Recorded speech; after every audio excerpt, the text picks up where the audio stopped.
The morning started like any other for Commander Sarah Chen at the Deep Space Communications Center on Luna Base. She sat at her desk with a cup of coffee, watching the green lights on her monitor that showed all human colonies were checking in normally. 237 colonies spread across the galaxy, each one sending their daily reports about crop yields, population numbers, and trade agreements with alien species. New Eden was always one of the first to report. The agricultural colony sat on the edge of human space, where the soil was rich and the growing seasons long. 2.3 million people called it home, living in cities that looked like gardens and farms that stretched to the horizon. Sarah had visited once during her academy days. She remembered children playing in fields of golden wheat while their parents worked alongside friendly alien traders from 3 different species. The clock showed 800 hours. New Eden should have sent their report by now. Sarah frowned and checked her systems again. Every other colony showed green, but New Eden remained dark. She tried sending a direct communication request. The signal traveled through subspace, crossing hundreds of light years in seconds, but no answer came back. Probably just a transmitter problem, she told herself. These things happen sometimes. Solar storms could damage equipment, or maybe someone accidentally broke something important. She made a note to send a repair ship if they didn't hear anything by tomorrow, but deep in her stomach something felt wrong. Hours passed. Other colonies continued their regular check-ins. Trade ships reported normal business.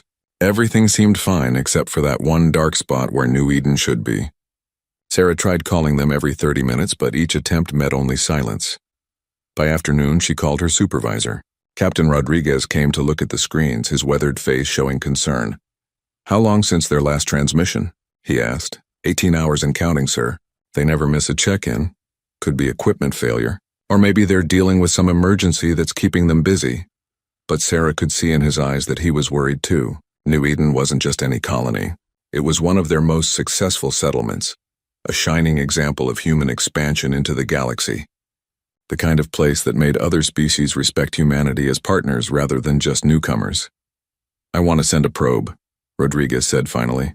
"Something fast that can get there and send back pictures." The probe launched 6 hours later.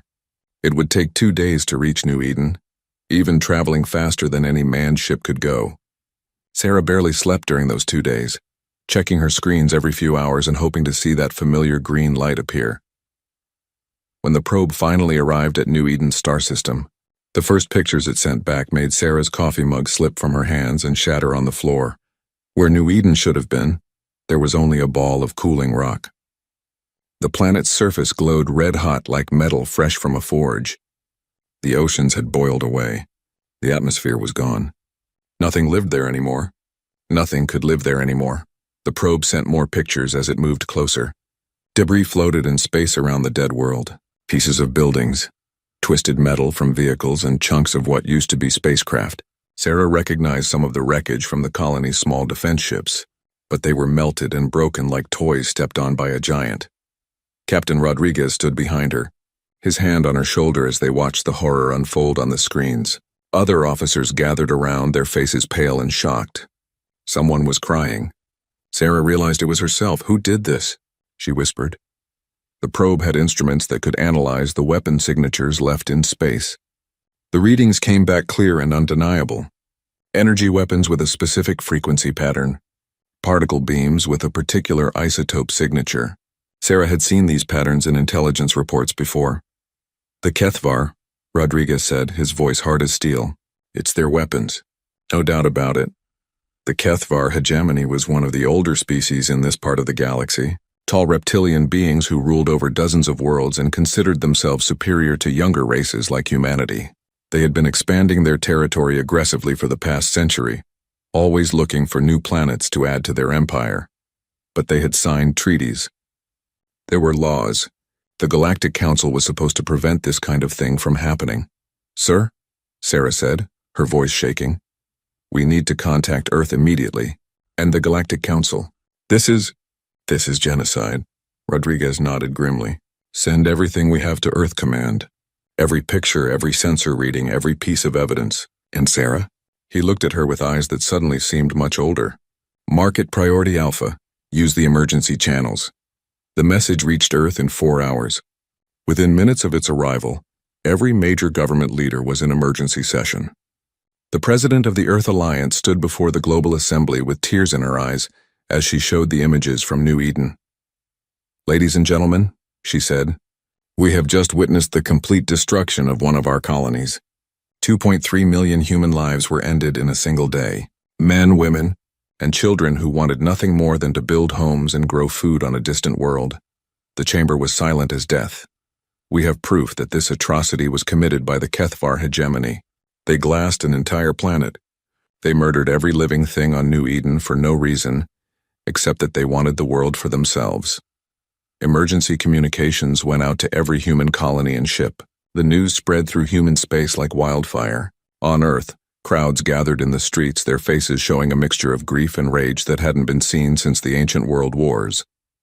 Within hours, the Galactic Council met in emergency session.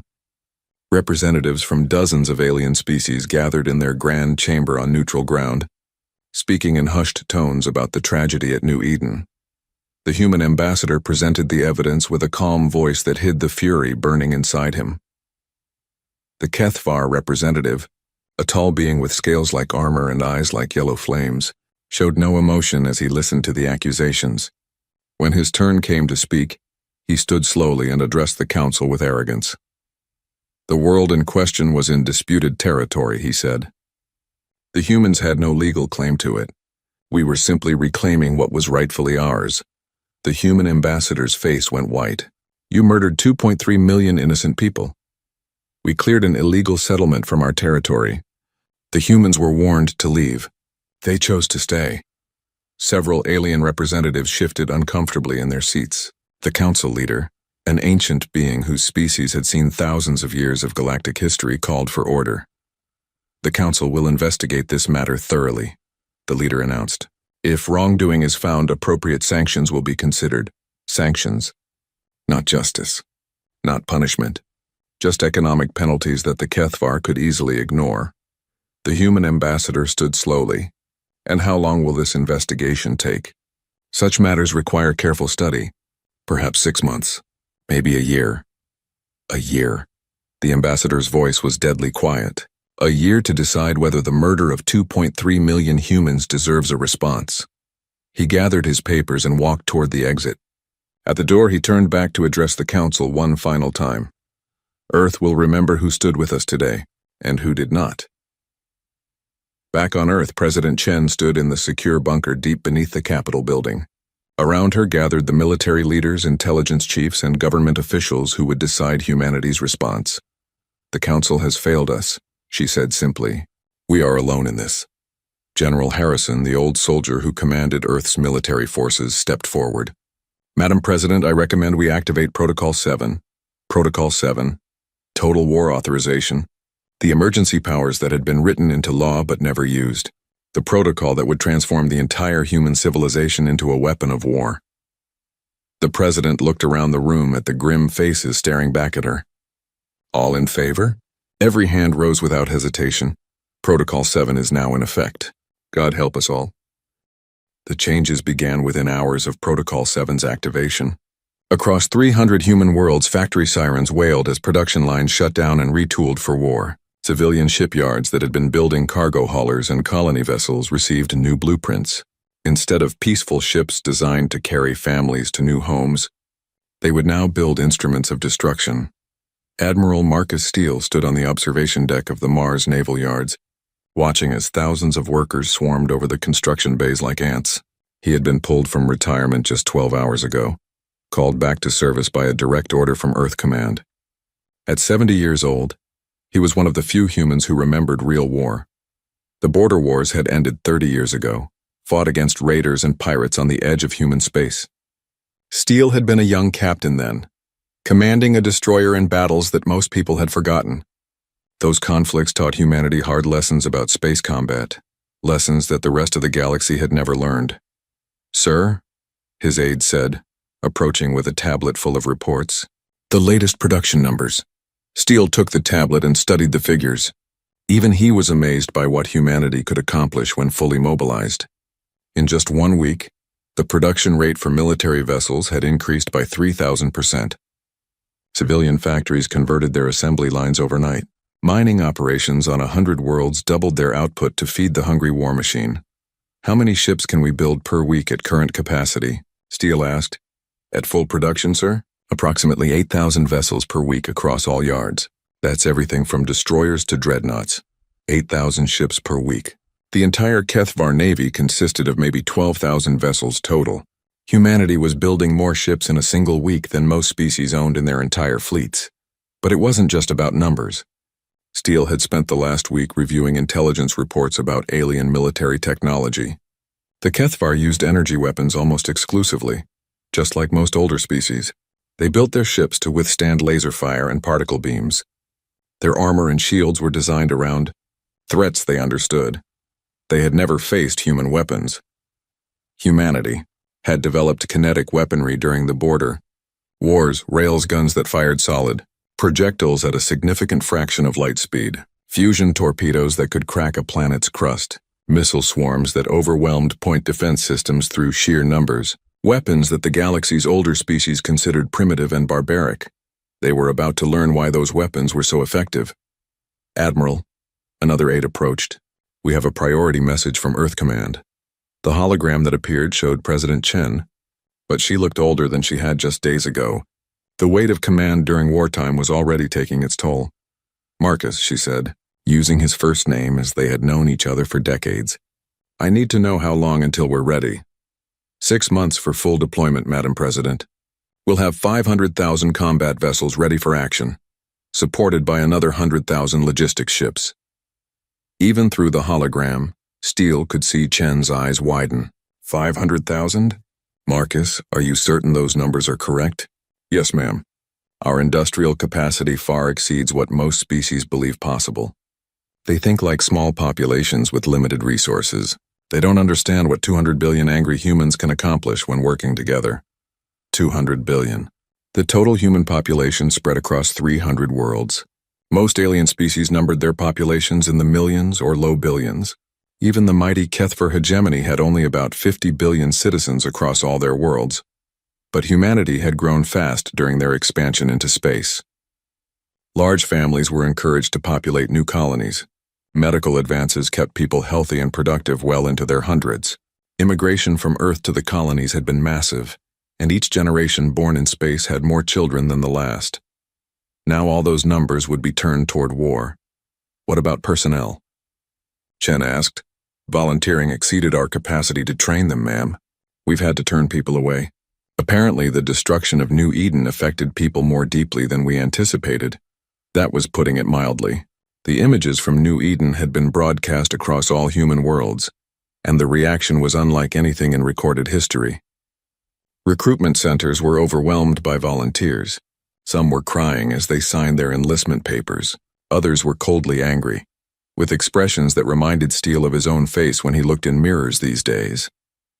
The attack on New Eden had done something to humanity that the Kethvar probably didn't understand. It had unified the species in a way that nothing else could have. Political differences were set aside. Economic competition was forgotten. Religious and cultural divisions disappeared overnight. All of humanity now had a single purpose: make the ones responsible pay for what they had done. Sir, his communications officer called from across the command center. We're receiving reports from our scouts in Kethvar space. Steele walked over to the communications station, where intelligence reports scrolled across multiple screens. Human spy ships disguised as cargo vessels had been monitoring Kethvar military movement since the attack. What are they doing? Continuing their expansion, sir. They've attacked 2 more systems since New Eden. Not human colonies, but settlements belonging to the Veltar Collective. Same pattern. Complete planetary bombardment followed by occupation. Steele felt his jaw tighten. The Kethvar weren't just expanding into human territory. They were on a campaign of conquest across this entire region of space, using terror and genocide as their primary weapons. New Eden had just been the first human world in their path. Any response from the Galactic Council? The usual, sir. Diplomatic protests and economic sanctions that the Kethvar are ignoring completely. Of course they were ignoring sanctions. When a species was strong enough to glass planets and steal entire star systems, what did they care about trade restrictions? The Galactic Council was dominated by older species who had grown comfortable with peace. They preferred talking to fighting, negotiation to action. They were about to learn that humanity preferred results to discussion. Steele returned to the observation deck, where he could see the construction work continuing around the clock. Massive dreadnoughts took shape in the zero-gravity assembly bays, their hulls bristling with weapons that could reduce mountains to dust. Smaller ships, destroyers, cruisers, and frigates, were built in specialized facilities designed for mass production. But it wasn't just ships. Humanity was building weapons, armor, and equipment at a rate that defied belief. Automated factories worked without stopping, guided by artificial intelligence systems that could optimize production beyond anything biological minds could achieve. The rest of the galaxy still used traditional manufacturing methods, skilled craftsmen building ships one at a time, with careful attention to detail and artistic beauty. Their vessels were works of art that took years to complete. Human ships were built like bullets, simple, effective, and produced by the millions. Captain Elena Rodriguez arrived at the Mars Naval Yards 3 days later, fresh from the academy where she had been training new officers in combat tactics. She was one of Steele's most trusted commanders, a veteran of the border wars who understood both space combat and human nature. "Elena," Steele said as they met in his office, "I have a ship for you." He led her to Docking Bay 7 where her new command waited. The vessel was larger than any warship humanity had ever built, stretching nearly 2 kilometers from bow to stern. Its hull was dark gray metal covered with sensor arrays and weapon ports. "Vengeance-class battleship," Steele explained. "The first of her kind. We've built her specifically to fight the Kethvar." Rodriguez walked around the ship, studying its design with professional interest. "How many of these are we building?" 50,000. Along with 100,000 heavy cruisers, 200,000 destroyers, and 150,000 support vessels. Jesus. She stopped walking and stared at him. "Marcus, we're not just building a fleet. We're building an armada that could conquer half the galaxy." "I know." Steele's voice was quiet. "The question is, what do we do with all that power when the war is over?" Before Rodriguez could answer, another aide approached with urgent news. "Sir, we just received word from our embassy on the neutral world of Sanctuary. The Galactic Council has completed their investigation of the New Eden incident, and they've imposed economic sanctions on the Kethvar hegemony, trade restrictions that will remain in effect for 10 years, assuming compliance with Council regulations." Steele and Rodriguez looked at each other. 10 years of reduced trade as punishment for genocide. It was less than meaningless. "Send a message to Earth Command," Steele said. "Tell them that humanity declines to recognize the Council's authority in this matter. We will handle the situation ourselves." As his aide hurried away to send the message, Steele turned back to Rodriguez. "How long do you need to shake down your new ship?" 2 weeks to run her through trials. Another week to train the crew on her systems. You have 10 days total. After that, we begin deployment to forward positions." Rodriguez nodded. "Understood, sir. May I ask what our rules of engagement will be?"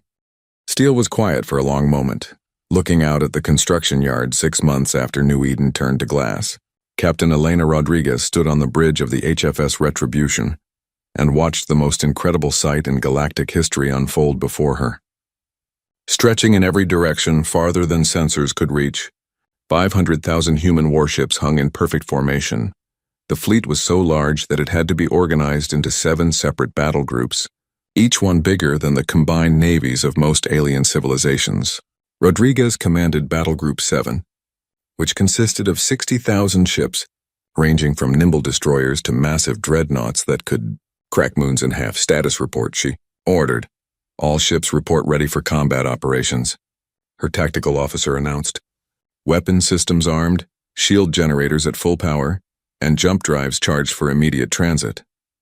Rodriguez nodded, studying the tactical display that showed her portion of the fleet. The Retribution was one of the new Vengeance-class battleships, purpose-built to fight the Kethvar. At 2 kilometers long and armed with enough firepower to level a continent, it represented everything humanity had learned about warfare concentrated into a single vessel. But it wasn't just the size or weapons that made human ships dangerous. It was how they were built. Where alien species crafted their vessels like works of art, humans had engineered theirs like tools. Every system was designed for maximum efficiency and ease of repair. Crews could swap out damaged components in minutes rather than hours. Ammunition was standardized across all weapon types. Fuel systems were compatible between different ship classes. Most importantly, human ships were built to be expendable. Their crews were trained to sacrifice their vessels if necessary to complete the mission. This was a concept that horrified most alien species, who viewed their beautiful starships as irreplaceable treasures. The Kethavar were about to learn why that attitude was a weakness. "Captain," the communications officer called, "we're receiving a transmission from Admiral Steele." The main screen flickered to life, showing Steele's weathered face from his flagship, the HFS Vengeance.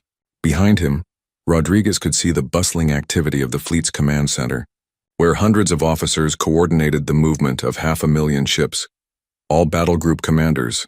Steele's voice carried the weight of absolute authority. "Final mission briefing begins now." The screen split to show all 7 battle group commanders. Rodriguez recognized most of them, veterans of the border wars who had been pulled from retirement or promoted rapidly to handle humanity's largest military operation ever attempted. "Intelligence update," Steele continued. "The Kethavar now control 47 star systems, with a total military strength estimated at 15,000 combat vessels. They have continued their expansion, destroying 3 more colonies in the past month. None were human settlements, but that changes nothing." Rodriguez felt her jaw tighten. The Kethavar had learned nothing from their destruction of New Eden. They continued using genocide as a tool of conquest, apparently confident that no one could stop them. They were wrong. "Our objective is simple," Steele said. "Complete destruction of the Kethavar hegemony as a military and political entity. We will accomplish this through simultaneous attacks on 17 of their core systems, including their homeworld. 17 systems at once." Rodriguez had to admire the scope of the operation. Most species would attack one system at a time, allowing their enemies to regroup and respond. Humanity was going to hit so many targets simultaneously that the Kethavar couldn't possibly defend them all. "Each battle group will take responsibility for 2 to 3 systems," Steele continued. "You have complete tactical freedom in how you accomplish your objectives, but remember, we are not here for conquest. We are here for justice." The screen switched to show intelligence reports about Kethavar military capabilities. Their ships were built around energy weapons, powerful lasers and particle beams that could punch through most armor. Their shields were designed to absorb and deflect similar attacks. Their tactics emphasized long-range engagements where their superior energy weapons could destroy enemies before taking return fire. Was a perfectly reasonable strategy for fighting other alien species. It was completely useless against humanity. Human ships carried kinetic weapons that didn't care about energy shields. Railguns fired solid projectiles at relativistic speeds, hitting with the force of nuclear weapons. Fusion torpedoes could crack ship hulls like eggs, and if those failed, human vessels carried something no other species used in space combat: nuclear missiles. The aliens considered nuclear weapons barbaric and primitive. They preferred clean energy weapons that left no radiation or debris. They built their defenses accordingly, never imagining that anyone would be crazy enough to use fusion bombs in ship-to-ship combat. "One more thing," Steele said, his voice growing harder. "The Galactic Council has issued a formal request that we limit our response to the Kethavar. They are concerned about regional stability and want us to avoid excessive force." Several of the battle group commanders made disgusted sounds. The Council had done nothing while the Kethavar murdered millions of innocent people. But now they were worried about humanity using too much force to stop them. "Here is my response to the Galactic Council," Steele continued. "We will use exactly as much force as necessary to ensure that no species ever again believes they can genocide human civilians without consequences. If the Council considers that excessive, they are welcome to file a formal complaint." Rodriguez smiled grimly. She had served under Steele during the border wars and knew he had little patience for politics or diplomacy. He was a soldier who believed in protecting humanity's interests, regardless of what alien species thought about his methods. "Final equipment check," Steele ordered. "All battle groups report readiness status." One by one, the battle group commanders reported in. Every ship was armed and ready. Every crew was trained and eager for combat. The largest military force in galactic history was prepared to move. "Battle Group 7 reports full readiness," Rodriguez announced when her turn came. "All ships armed and operational. Crews at combat stations. She had spent the last month putting her forces through intensive training exercises. Her captains knew their jobs, her crews knew their ships, and everyone understood what was at stake. The attack on New Eden had affected every human in the fleet personally. Many had friends or family who died when the planet was destroyed. This wasn't just military duty. It was personal. Admiral, the fleet intelligence officer, announced, "We're detecting increased Kethvar military activity in their border regions. It appears they're consolidating forces." "Too little, too late," Steele replied. "They had 6 months to prepare for our response. If they're just starting to take defensive measures now, they clearly didn't understand what they were dealing with." The truth was that most alien species couldn't comprehend humanity's industrial capacity. They thought in terms of dozens or hundreds of ships, built over years or decades by traditional methods. The idea that one species could construct 500,000 warships in 6 months was beyond their understanding. Even the Galactic Council, with access to intelligence reports about human production capabilities, seemed to think the numbers were exaggerated or impossible. They kept sending diplomatic messages asking for humanity to reconsider their response, apparently believing that economic sanctions and stern warnings would satisfy human anger over the genocide. They were about to learn how wrong they were. "All battle groups," Steele announced, "prepare for jump to combat zones. Mission begins in 30 minutes. Rodriguez turned to her bridge crew. "You heard the Admiral. All ships prepare for combat jump. Navigation, confirm coordinates for our target systems." "Coordinates confirmed, Captain." 3 systems assigned to Battle Group 7, Kethvar military strongholds at Drakmor, Selvek, and Thane 7th. "Weapon status. All weapon systems armed and ready. Kinetic batteries loaded with armor-piercing rounds. Fusion torpedoes armed and targeted. Nuclear missile batteries ready for deployment. Shield status. All vessels report shields at maximum power. Point defense systems online and ready." Rodriguez nodded, feeling the familiar calm that came before combat. Around her, the bridge crew worked with quiet efficiency, running final checks on systems that could mean the difference between life and death in the coming battle. "Captain," her tactical officer said, "we're receiving status reports from the other battle groups. Everyone is ready." On the main screen, she could see portions of the other battle groups preparing for their own jumps. The sight was awesome and terrible. Hundreds of thousands of warships about to unleash destruction on a scale the galaxy had never seen. "All battle groups." Steele's voice came over the communication system. "This is Admiral Steele. 6 months ago, the Kethvar murdered 2.3 million human civilians in an act of unprovoked genocide. Today we ensure that such an atrocity never happens again." Rodriguez felt a chill run down her spine. Around her, the bridge crew stood straighter, their faces showing the same mixture of grief and determination that had driven humanity to build this massive fleet. "Jump drive charging," the navigation officer announced. 30 seconds to jump. "All ships," Rodriguez broadcast to her battle group.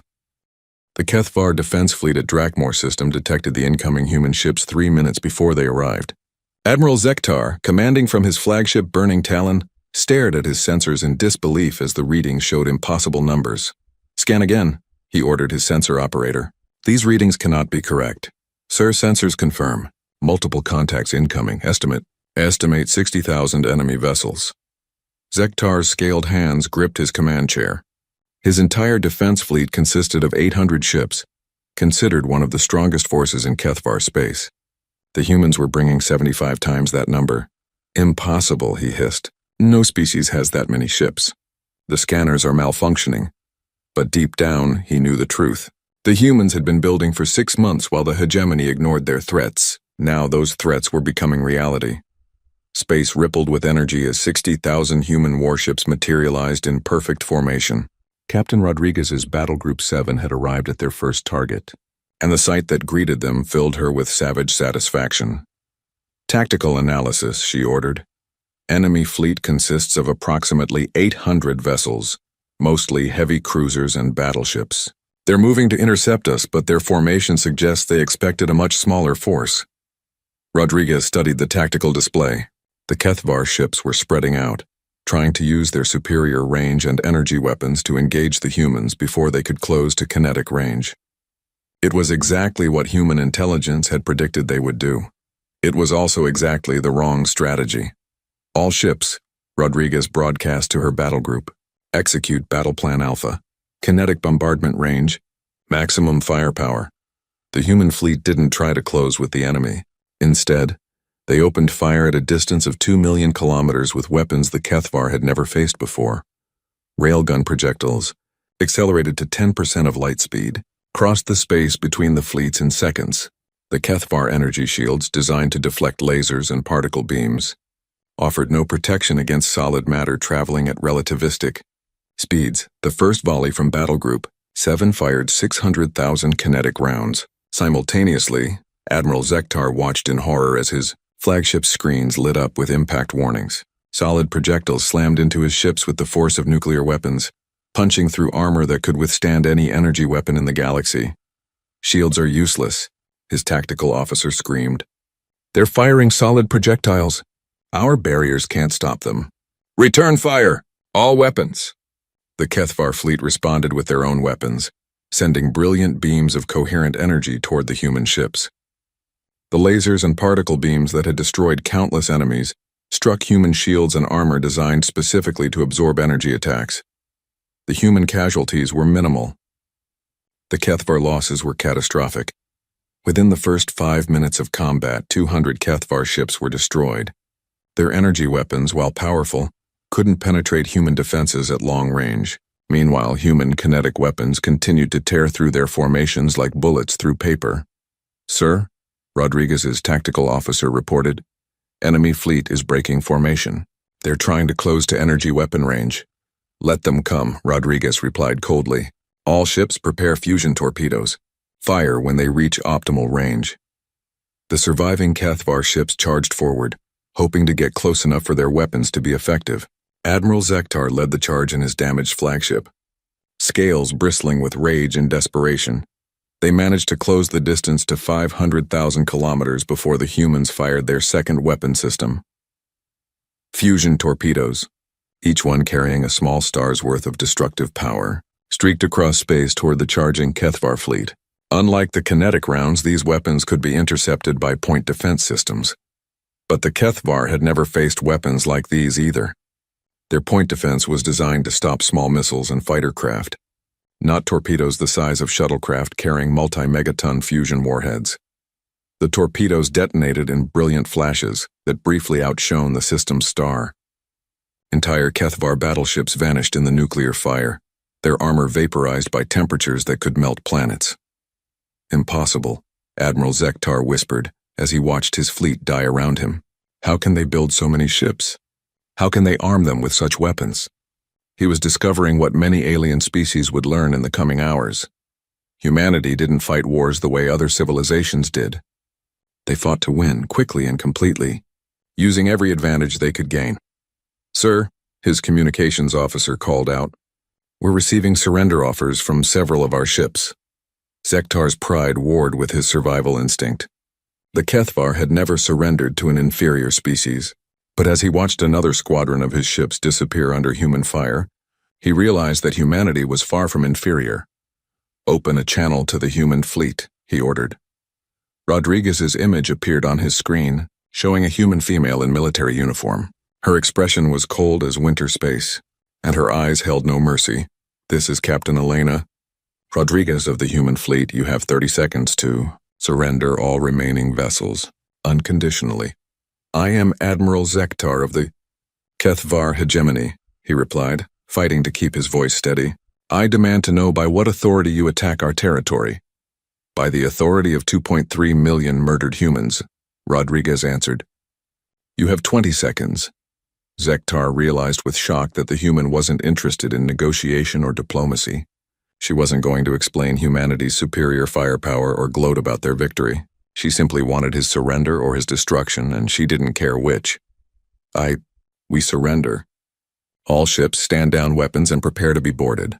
"Understood. You will be treated according to the laws of war, which is more consideration than your people showed the colonists at New Eden." Similar scenes played out across 17 star systems as the human armada struck simultaneously. Battle groups 1 through 6 engaged Kethvar fleets at their own targets, achieving the same devastating results. At the Kethvar homeworld of Keth Prime, Admiral Steele led Battle Group 1 against the hegemony's main fleet. Nearly 3,000 enemy ships defended their most important world, supported by orbital defense platforms and planetary shield generators. The battle lasted 47 minutes. Human kinetic weapons smashed through the orbital defenses like meteors through glass. Fusion torpedoes cracked the planetary shields, allowing follow-up strikes to disable the generators. The Kethvar home fleet, larger and more advanced than any force they had ever assembled, was destroyed so completely that debris rained from the sky for days afterward. But the most shocking moment came when Admiral Steele opened communications. To the planet's surface, people of Keth Prime, his voice broadcast on all frequencies. This is Admiral Marcus Steele of the human space fleet. Your military forces have been destroyed. Your orbital defenses are gone. Your government's ability to project power beyond this system no longer exists. The planetary leaders, huddled in their underground command bunkers, listened in terrified silence. However, Steele continued, we are not here to conquer your world or enslave your people. We are here to end your government's policy of genocide against peaceful species. On the planet's surface, millions of Kethvar civilians watched human ships fill their sky.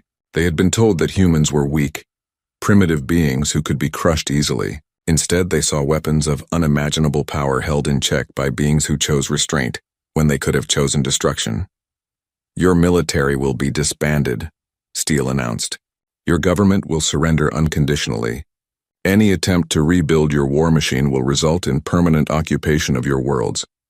In the space of a single day, the Kethvar hegemony ceased to exist as a military power. 17 star systems fell to human forces in coordinated attacks that demonstrated a level of strategic planning and industrial capacity that shocked the entire galaxy. But the most terrifying aspect of humanity's victory wasn't their superior numbers or advanced weapons. It was their efficiency. Human forces didn't just defeat enemy fleets. They systematically dismantled the Kethvar's entire military infrastructure. Shipyards were destroyed or captured. Military academies were closed. Weapons factories were converted to civilian production or demolished entirely. Within 72 hours of the first attack, the Kethvar could no longer build warships, train military officers, or manufacture weapons. A civilization that had dominated this region of space for centuries was reduced to a collection of defenseless worlds dependent on human mercy for their continued existence. Across the galaxy, alien governments watched the reports with growing alarm. The species they had dismissed as newcomers, the humans who preferred trade to conquest, had just demonstrated military capabilities that dwarfed every other power in known space. The Veltar Collective, whose colonies had been destroyed by Kethvar raiders, sent messages of gratitude to Earth. The Zephyrian Alliance, longtime enemies of the hegemony, offered to negotiate formal treaties with humanity. But it was the message from the Galactic Council that revealed how completely the balance of power had shifted. The Council formally recognizes humanity's right to self-defense, their transmission began, and commends the restraint shown 3 months after the destruction of the Kethvar military. Admiral Steele stood before the assembled representatives of the Galactic Council in their grand chamber on the neutral world of Sanctuary. Behind him, holographic displays showed the current deployment of human forces across known space. The chamber was designed to impress visitors with its soaring architecture and artistic beauty. Representatives from 67 different species sat in carefully arranged sections, each delegation positioned according to ancient protocols that reflected their relative power and influence in galactic affairs. Today, those protocols meant nothing. Honored delegates, Steele began, his voice carrying clearly through the vast chamber. I come before you not as a supplicant requesting permission, but as the representative of humanity's new galactic policy. The murmur that ran through the chamber was a mixture of fear, curiosity, and resentment. Many of these species had controlled galactic politics for millennia, making decisions that affected billions of lives across hundreds of worlds. They were not accustomed to being dictated to by newcomers. They were about to become very accustomed to it. The Kethvar hegemony has ceased to exist as a military power, Steele continued. Their remaining worlds are under human occupation. Their fleets have been destroyed, and their government has surrendered unconditionally.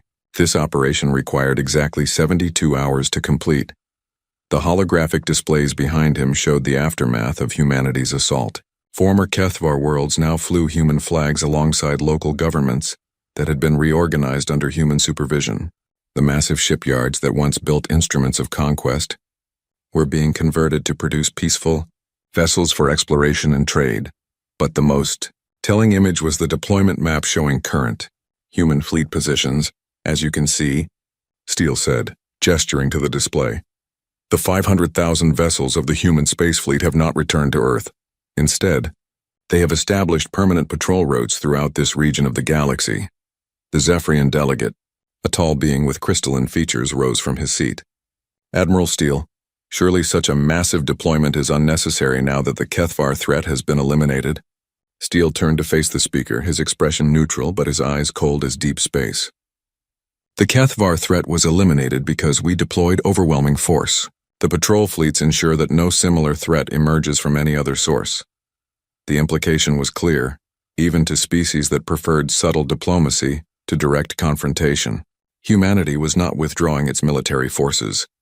They were making it clear that the destruction of the Kethvar was not a one-time response to a specific threat, but the beginning of a new era in galactic politics.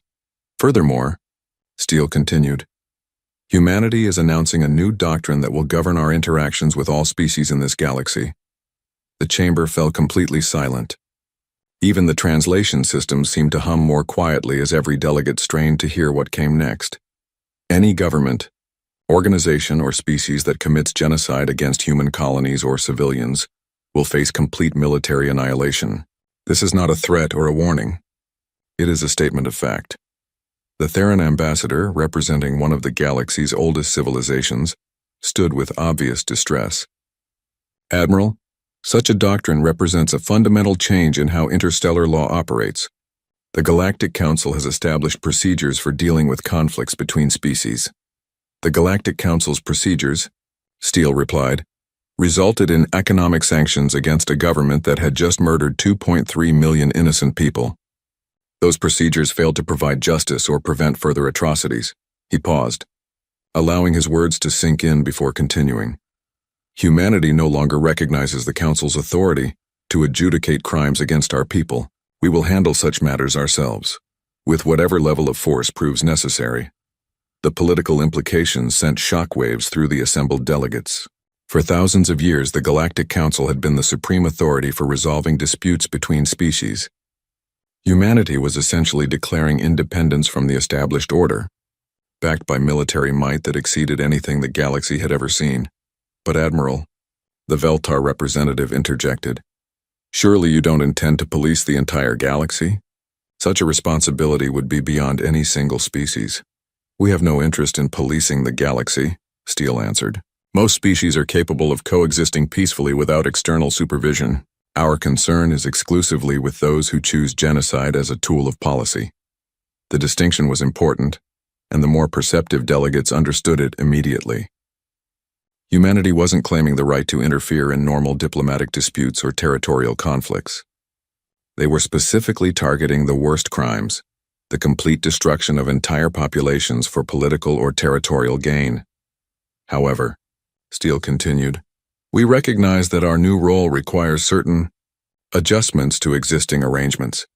The holographic display changed to show shipping lanes and trade routes throughout human space and beyond. Effective immediately, all merchant vessels traveling through human-controlled systems must submit to inspection for weapons of mass destruction. Any ship carrying biological, chemical, or nuclear weapons capable of destroying planetary populations will be seized. Several delegates started to object, but Steele raised his hand for silence. This is not negotiable. The inspection process has been designed for minimal delay to legitimate commerce. Ships carrying only normal cargo will be processed quickly and without interference.